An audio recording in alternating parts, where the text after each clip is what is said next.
नमस्कार आदाब। आप देख रहे हैं नारद मुनि लाइव और मैं हूं आपके साथ जुबैर कुरैशी। दोस्तों 17 अक्टूबर को सर सैयद अहमद साहब की सालगिरह यानी कि उनकी योम पैदाइश है। इस दिन को लोग सर सैयद डे के रूप में भी मनाते हैं पूरे देश में। और आज इसी मुद्दे पर हम चर्चा करने के लिए हमारे साथ मौजूद हैं रिटायर्ड डीजीपी MW अंसारी साहब। सर बहुत बहुत स्वागत है आपका। बहुत धन्यवाद सर। सर सबसे पहला सवाल आपसे यही है कि जो अलीगढ़ मुस्लिम यूनिवर्सिटी है प्रत्येक वर्ष यानी कि हर साल SS डे मनाकर डिनर के अलावा कुछ नहीं करते, आप क्या कहना चाहेंगे? देखिए ऐसा है कि जहाँ जहाँ मैं जा रहा हूँ, क्योंकि मैं भी एक अलीग हूँ, तो लोग ये सवाल कर रहे हैं कि भारत में ही नहीं पूरी दुनिया में तमाम अलीग्स जो हैं सर सैयद के नाम पे सिर्फ डिनर खाते हैं और उसके अलावा कुछ नहीं करते। देखिए ये सवाल जो है ठीक नहीं है। अब जो है तमाम MU ओल्ड बॉयज़ एसोसिएशन जो बहुत से मुख्तलिफ शोबों में बहुत ही एक्टिव है, अब लोग जो है एजुकेशन पे, एम्प्लॉयमेंट के लिए, स्किल डेवलपमेंट के लिए या गवर्नमेंट की जो स्कीम्स हैं उसको आम जनता तक पहुंचाने के लिए काम कर रहे हैं। हाँ, इतना जरूर है कि जितनी हमारी तादाद है, जिस संख्या में हमें काम कर, जिस मतलब प्रोपोर्शन में जो हमें काम करना चाहिए वो हम काम नहीं कर पा रहे हैं। अब जो है बताऊं आपको कि मैं तमाम MU अलीग्स जो हैं गल्फ कंट्री से लेके भी अमेरिका के यूरोपियन कंट्रीज में भी हैं, जहाँ पे वो कुछ न कुछ सोशल वर्क बहुत अच्छे तरीके से काम कर रहे हैं। अब ये कहना कि सिर्फ डिनर तक कन्फाइंड है और डिनर तक महदूद है, ये सही नहीं है। हमारे दोस्त साथी जो कानपुर में है, लखनऊ में है, इवन हमारे गाजीपुर में भी जो लोग हैं वो काम कर रहे हैं। यहाँ तक कि मध्य प्रदेश की जो हमारी इकाई है, जो टीम है, ये बहुत अच्छे तरीके से उर्दू के फ़रोग के लिए, प्रमोशन के लिए काम कर रही है। अपने बच्चों में तालीम के प्रमोशन के लिए काम कर रही है, अवेयरनेस के लिए काम कर रही है, सामाजिक जो जागरूकता के लिए या पॉलिटिकल अवेयरनेस के लिए काम कर रही है। ये जरूर बात है कि जितना हम लोग को काम करना चाहिए उतना हम काम नहीं कर रहे हैं। ये आपका सवाल बिल्कुल सही, दुरुस्त है। मैं समझता हूँ कि आपके माध्यम से मैं तमाम अलीग से ये गुजारिश करना चाहूँगा कि मैं गुजारिश करना चाहूँगा कि भाई आप लोग सभी लोग, जो हमारे कौम की हालत है, जो हमारे मुल्क की हालत है, जो खास करके गरीब तबका है, उनमें तो गवर्नमेंट की तमाम स्कीम्स को लिया जाए, पहुंचाया जाए। और साथ साथ हम लोग को तालीम के साथ साथ कम्युनल हारमोनी पे और उसके साथ स्किल डेवलपमेंट पे, रिक्रूटमेंट, जो एम्प्लॉयमेंट की बात है उस पर हमें काम करना चाहिए। ये आपका सवाल बहुत सही है और जिस अनुपात में काम करना चाहिए वो काम नहीं हो रहा है, लेकिन अब लोग काम कर रहे हैं, काफी अवेयरनेस आई है और अलीग्स काफी काम कर रहे हैं। सर मध्य प्रदेश में भी अलीगढ़ मुस्लिम यूनिवर्सिटी का देखिए ऐसा कि पास आउट स्टूडेंट रहते हैं, लेकिन उन्होंने भी अलीगढ़ मुस्लिम यूनिवर्सिटी की जो बदहाली है उसको लेकर कोई काम नहीं किया। वो भी सिर्फ डिनर पार्टी में ही बिजी रहते हैं और उसी में व्यस्त रहते हैं। कुछ क्या कहना चाहेंगे? आपका सवाल बिल्कुल सही है। यहाँ की भी MU ओल्ड बॉयज़ एसोसिएशन बहुत पुरानी एसोसिएशन है और मैं समझता हूँ कि इनको भी काम करना चाहिए।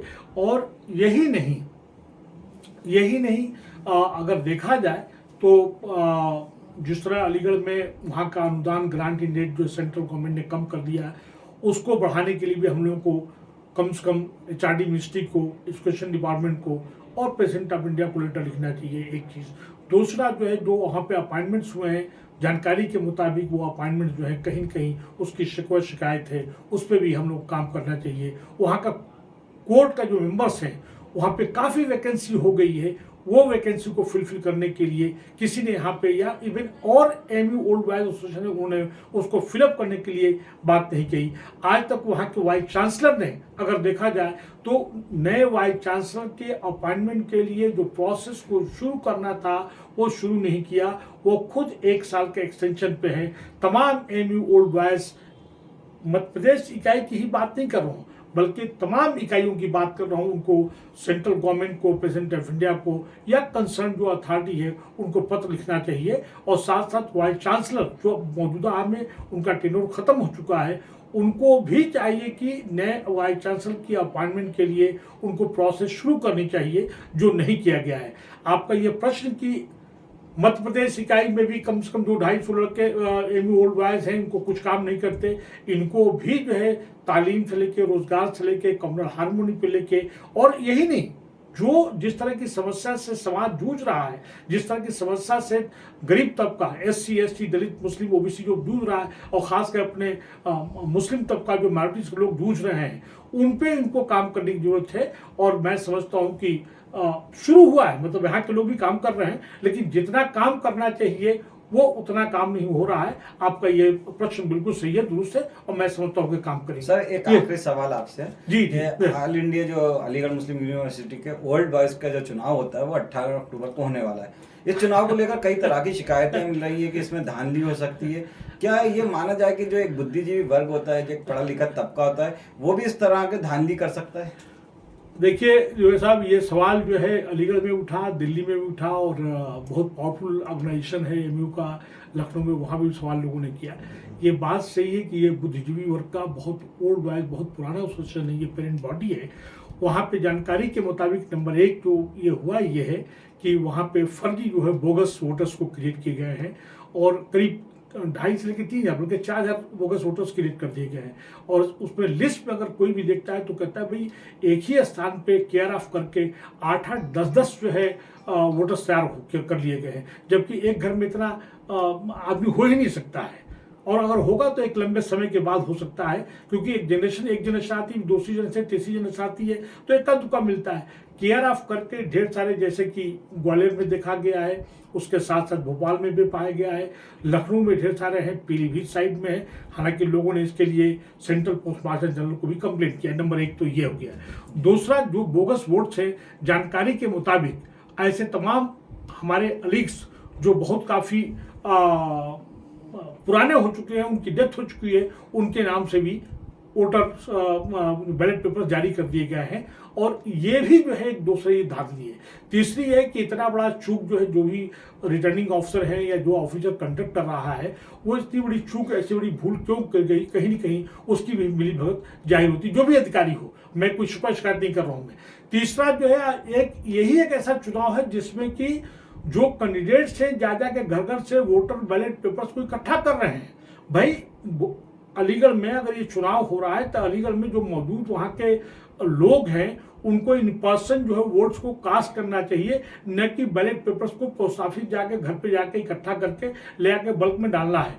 ये एक बहुत बड़ी चीज़ है। अच्छा, जो लोग बाहर है, आउट ऑफ से अलीगढ़ है, आउट ऑफ स्टेट है, या इवन फॉरेन कंट्रीज में है, उनको चाहिए कि ऑनलाइन जो है, आज तो इतनी साइंस एंड टेक्नोलॉजी एडवांस हो चुका है कि ऑनलाइन भी वोटिंग हो सकती है, जो नहीं हो रहा।